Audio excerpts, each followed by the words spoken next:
Nama saya ini unik. Dari Sabang sampai Merauke, Bapak ndak kan latifnya banyak, tapi dasatnya itu sepertinya tidak ada yang sama di Indonesia. Nggak ada yang sama. Ya. Dan saya luruskan, saya ini bukan luar biasa, Pak. Apa tuh, Pak? Saya biasa di luar. Silakan. By the way, kita mau sampaikan, kita sudah melakukan semua protokol kesehatan, kami sudah mengecek semuanya, ya di swab, di PCR. Jadi kita ini bukannya mau melanggar, kita sudah melakukan segala sesuatu yang disyaratkan oleh pemerintah. Begitu ya, Pak Ustadz ya? Iya, Pak Ustadz ya? Ya. Jadi Pak, kita mengikuti protap itu bukan karena kita taat sama pemerintah, tapi karena kita membutuhkan keselamatan. Jadi kalau cuma taat sama pemerintah, tidak ada pemerintah, tidak taat. Tapi kalau kita merasa saya butuh sehat, maka ada atau tidak, kita pasti jaga protap. Jadi tidak perlu kita digurui, pasti kita, karena kita merasa saya butuh dengan kesehatan ini. Ya, dan corona ini berat, Pak. Saya selalu bilang, saya lebih takut dari corona daripada sama istri. Karena kalau istri marah, saya bisa tahu dari mana marahnya. Tapi kalau corona kita tidak tahu dari mana masuknya. Jadi Pak Ustadz, gini Pak Ustadz. Saya ini terus terang aja banyak orang gitu. Pengen tahu sih nih Pak Ustadz nih, masa kecilnya. Terus gelarnya saya lihat panjang nanti, Pak. Tolong Pak Ustadz tadi sebutin, gelarnya kepanjang sekali. Gimana sih nih ceritanya Pak Ustadz? Cerita sedikit aja mengenai Pak Ustadz. Jadi supaya orang teman-teman banyak yang tahu nih mengenai Pak Ustadz ini seperti apa. Walaupun saya sampaikan nih, penontonnya kalau nggak salah 137 juta orang. Ya, betul. Statistik di channel saya, di YouTube saya 137 juta. Masya Allah. Besar sekali. Gitu. Ya. Gimana, Pak? Ya, jadi seperti kebanyakan anak Indonesia, saya ini ya besar di kampung, lahir di kampung dan besar di kampung. Bapak saya petani, ibu saya ibu rumah tangga, orang tua saya keduanya tidak lancar bahasa Indonesia, biasa. Tetapi saya senang, Pak, yang Bapak slogankan setiap ketemu orang, optimis. Ya, orang bisa sukses karena dia punya optimis. Biar dia punya banyak harta, tapi dia tidak optimis, habis itu hartanya. Tapi kalau dia selalu optimis, senjata untuk maju itu optimis. Kalau bahasa agamanya, sangka baik. Bahasa Qur'annya, ana inda sonni abdi bi. Saya tergantung sangkanya hambaku. Kalau dia sangka 2022 dia sukses, saya kasih kau sukses. Kalau dia selalu mati saya, mati saya, mati saya, kena. Ya, itulah sebabnya modal saya itu sangka baik. Ketika saya mau merantau, Pak, tinggalkan kampung, tamat SMP, mau ke Makassar, merantau menuntut ilmu SMA. Bapak saya bilang begini, nah, kamu tidak punya keluarga pejabat, tidak punya keluarga orang kaya yang bisa bantu kamu. Saya orang miskin, kita ini orang miskin, tapi Tuhanmu maha kaya. Satu aja pesan, jangan kau rugikan orang. Karena rezekimu itu, kau berdoa 24 jam di dalam masjid, tidak mungkin jatuh itu duit dari langit-langit. Itu film kartun.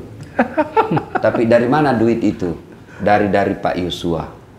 Dari teman kita.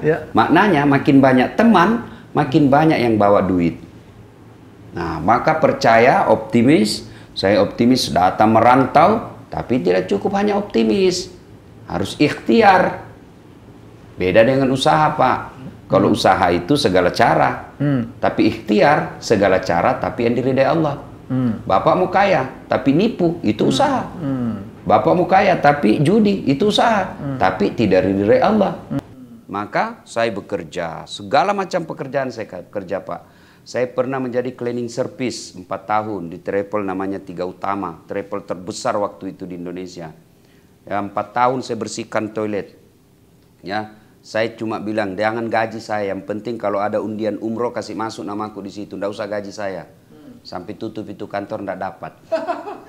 Tapi dengan izin Allah, sekarang saya punya travel sendiri. Bukan lagi saya umroh, tapi mengumrohkan orang. Saya pernah menjadi pegawai catering. Orang bau-bau punya namanya almarhum Bapak Reza. Ya, catering biasa. Nah, saya bilang sama Bapak Reza, nggak usah gaji saya, tapi kasih makan saya dengan adekku 2 kali sehari. Tapi saya selalu yakin, tidak mungkin Allah sengsarakan hidupnya orang yang baik. Perampok aja ditolong. Mana nama Tuhan jelek, Pak? Mana ada nama-nama Tuhan? Kalau dalam Islam itu disebut Asmaul Husna, nama-nama Allah. Semua baik, Pak. Maha pengasih, maha penyayang, maha pemberi, maha kaya, maha pemaaf. Semua bagus. Tidak ada nama Tuhan maha bakar rumah, maha kasih gempa. Ya kan? Maka kita ambillah itu maha baiknya Allah. Dengan selalu berpedoman, jangan menyakiti orang. Karena rezeki kita dari orang. Wong kita baik saja sama orang, biasa dia jahat sama kita. Apalagi kalau memang sudah jahat. Alhamdulillah. Kemudian masuk kuliah. Saya kuliah S1 ada 2, Pak. 1 hukum Islam, 1 komunikasi. Selesai S1 saya ambil S2. Alhamdulillah diangkat jadi dosen.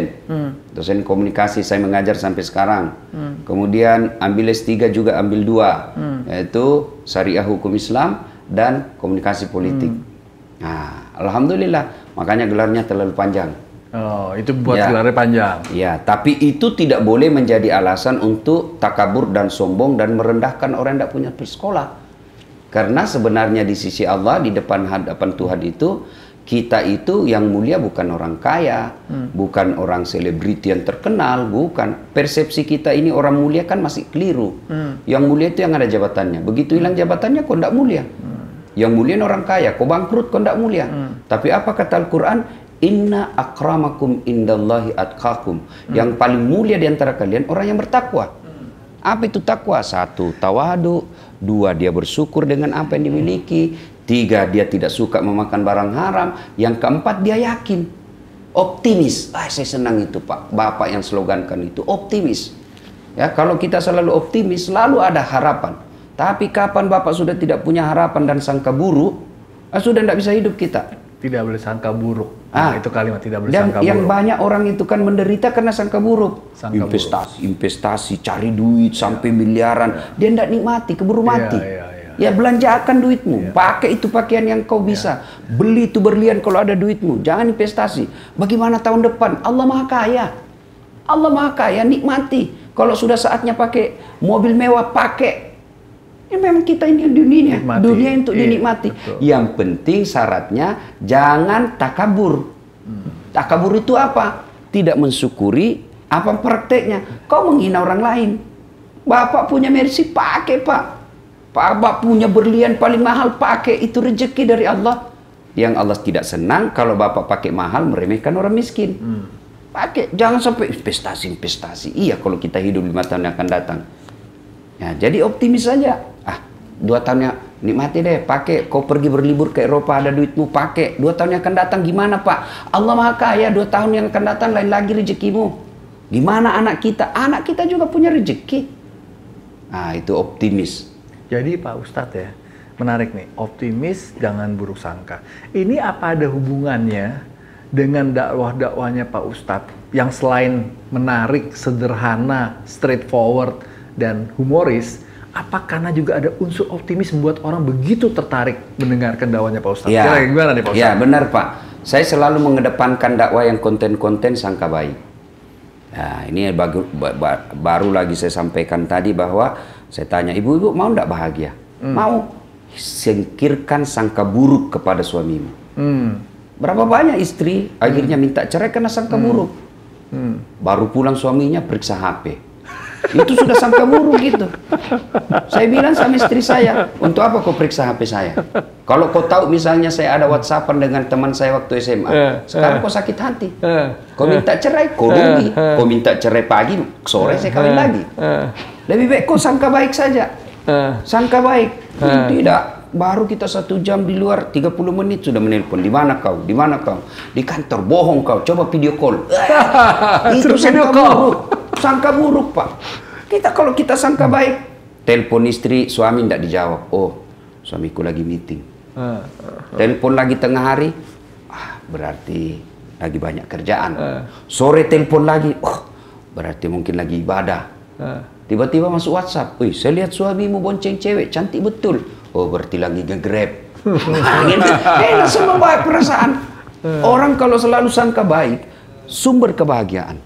Maka ketika saya dakwah, ajak itu sangka baik. Sangka baik, optimis ya. Optimis ya.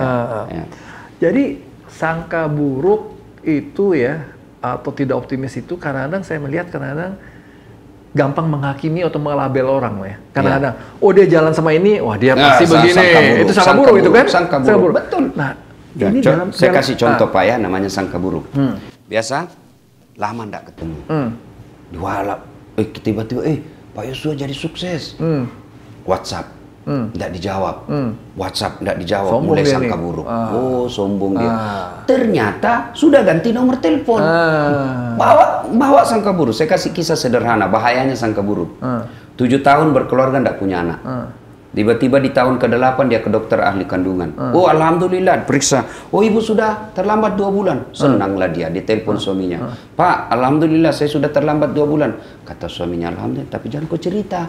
Nanti tidak jadi malu lagi kita satu kampung. Ini rahasia berdua ya. Setuju Bang, jangan cerita. Selang beberapa hari datang petugas PLN. Ketuk pintu. Assalamualaikum. Waalaikumsalam. Siapa ya Pak? PLN. Kenapa Pak? Ibu terlambat 2 bulan. Sumpah, kenapa dia bisa tahu nih? Kenapa dia bisa tahu? Wah, dia mulai sangka buruk sama suaminya. Pasti ini lagi si gendut ini kan. Suaminya gendut. Pasti si gendut lagi. Coba langsung gelari negatif sama suaminya karena sangka buruknya. Datang suaminya capek cari duit baru keluar. Memang kamu gendut, pembohong. Apalagi sayang. Capek kita ini. Apa sayang. Kamu pembohong, apalagi bohong. Kenapa itu PLN? Pasti kau yang tak cerita. Kenapa PLN tahu? Bukan saya, demi Tuhan. Bohong.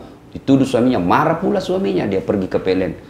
Ada apa kau tahu? Istriku terlambat 2 bulan. Dia bilang, ini ada catatannya Pak. Dia bilang, hapus itu. Boleh dihapus Pak, tapi Bapak bayar dulu. Kalau saya tidak mau bayar, ya terpaksa punyanya Bapak diputus. Kalau punya aku diputus, apa dia pakai istri saya di rumah? Terpaksa pakai lilin. Inilah bahayanya sangka buruk Pak. Sangka buruk. Nah ini Pak ya, sangka buruk ini saya lihat juga sangat berbahaya buat masyarakat yang beragam. Karena masyarakat beragam kan berarti kita bicara adanya perbedaan, tidak adanya persamaan. Dan keragaman itu merupakan kekayaan Indonesia. Karunia ilahi, kekayaan Indonesia. Padahal kan Islam itu sangat menghargai keragaman. Perbedaan ya. Gimana nih? Dalam Al-Quran bahkan dikatakan perbedaan adalah rahmah. Perbedaan rahmah itu kasih sayang. Coba saya ilustrasikan Pak. Bapak punya gigi ada 3 tipe. Dia beragam Pak. Di depan gigi seri. Tujuannya apa? Memotong. Masuk ke dalam namanya gigi taring. Tujuannya apa? Merobek. Masuk lagi ke dalam namanya gigi geraham. Tujuannya apa? Menghancurkan yang keras. Coba bayangkan kalau Pak Yosua gigi geraham semua giginya. Gimana Bapak mau memotong kacang kedelai? Iya kan Pak? Jadi orang beragam itu karunia Allah. Saya ini mencintai Indonesia Pak, bukan karena saya pernah kursus ketahanan negara, tidak. Saya cinta kepada Republik Indonesia ini karena saya melihat dari Sabang sampai Merauke. Profesi yang saya dalami Pak, dihitung jari yang ada di Indonesia. Banyak pejabat yang kesana kemari Pak, saya akui banyak, tapi belum tentu dia dapat informasi yang akurat. Karena pejabat kalau datang kan ABS. Asal Bapak senang. Tapi kalau saya dakwah dari lorong ke lorong, dari pelosok ke pelosok, masuk ke hutan, keluar lagi hutan, masuk sungai, masuk sungai, jalan lagi yang jalan setapak. Semua itu dari situ saya berkata, subhanallah. Pantas ketika leluhur kita mengatakan Indonesia adalah jamrut katulistiwa, yang orang ulama-ulama dulu mengatakan Indonesia adalah baldatun tayyibatun wa rabbul ghafur. Orang-orang Arab mengatakan Indonesia adalah serpihan sorga yang ada di dunia. Bapak ke Arab, ke Arab yang orang katakan sumbernya Islam dari situ. Itu Bapak lihat gunung Pak, tidak pernah hijau, coklat, batu Pak, gunungnya batu. Bapak naik bus dari Madinah ke Mekah, tempat 2 kota kecintaan Rasulullah, jaraknya 500 km. Bapak jalan aja terus. Nengok kanan, padang pasir. Nengok kiri, padang pasir. Di depan, Fata Morgana. Coba Bapak, dari Jakarta ke Bandung. Masya Allah. Kiri kanan hijau. Cuma bijinya ini macet. Di kanan, hamparan sawah. Di kiri hamparan hutan. Luar biasa, ya. Di depan cewek cantik. Masya Allah. Depan cewek cantik di dalam mobil berarti. Di dalam juga mobil jalan ditabrak loh. Ya kan? Iya, luar biasa, Pak. Maka keindahan ini wajib kita pelihara. Ada sebagian orang yang tidak memahami Islam secara baik. Dan Islam sendiri dia tidak tahu itu apa itu khalifah. Dia benci betul dengan namanya khalifah. Pak, khalifah itu sederhananya begini. Bapak kasih saya air minum dan saya minum sendiri, saya namanya dasat. Karena saya hanya minum sendiri. Tapi begitu air ini saya minum, lalu saya pelihara supaya anak saya bisa nikmati, tetangga saya bisa nikmati, anaknya tetangga saya bisa nikmati, dinikmati tahun ini dan dinikmati 10 tahun yang akan datang. Itulah khalifah. Memelihara sumber daya alam ini supaya bukan saja saya nikmati, tapi dinikmati oleh anak cucu saya. Bukan tahun ini, tapi selama-lamanya sampai hari kiamat. Dan ini negara kita ini luar biasa, Pak. Bapak kan sering ke Eropa. Coba angkat ini negeri Indonesia. Dari Sabang sampai Merauke. Letakkan ke Eropa, benua Eropa. Tertutup semua negara yang ada di Eropa, itu pun masih ada sisanya. Mau bicara apa di Indonesia, Pak? Luar biasa. Nah, ini yang harus kita syukuri. Syukurinya itu bukan cuma kita berkata syukur alhamdulillah. Tidak cukup hanya itu. Gimana praktik syukurnya? Ayo rawat keberagaman. Jangan timbulkan rasisme. Jangan lempar isu-isu agama, perbedaan agama yang bisa rusuh. Tapi memang di Indonesia ada juga orang cari nafkahnya, Pak, merawat kebencian. Memang ada, Pak. Karena kalau dia tidak ada isu-isu seperti itu, dia tidak ngepul dapurnya. Ya, beleng-beleng. Bisa. Ini saya lihat tadi ada Permana tuh ada di dalam. Permana mana tadi Permana tuh? Permana, sini Permana. Ini Pak Ustadz, ini Permana nih. Ini orang Cirebon nih. Kamu Cirebon nih? Cirebon, Pak. Cirebon. Silakan Permana. Apa kabar, Pak Ustadz? Pak Permana. Permana ya. Ini Permana ini VP kita nih, Pak. Ya, karena beliau dari Cirebon jadinya namanya Permana. Kalau dia dari Jawa Timur namanya Permano. Sehat, Pak Ustadz? Ya, alhamdulillah. Alhamdulillah. Coba lihat Indonesia, Pak. Dari Sabang sampai Merauke. Bapak ke Eropa, bahasanya cuma satu. Inggris. Di Inggris Raya itu satu aja bahasanya. Bapak ke Jawa Timur, berapa banyak? Pergi ke Aceh, banyak lagi. Pergi ke Sulawesi, banyak lagi. Luar biasa. Inilah yang disadari oleh orang-orang yang ingin mencuri sumber daya alam kita, mengambil sumber daya alam kita, bahwa salah satu cara membuat Indonesia gampang dikuasai, lemparkan isu permusuhan.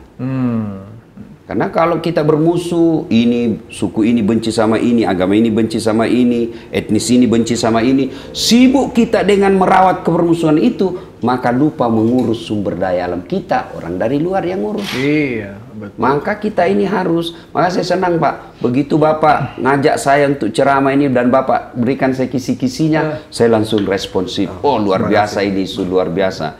Ini yang harus kita rawat, Pak.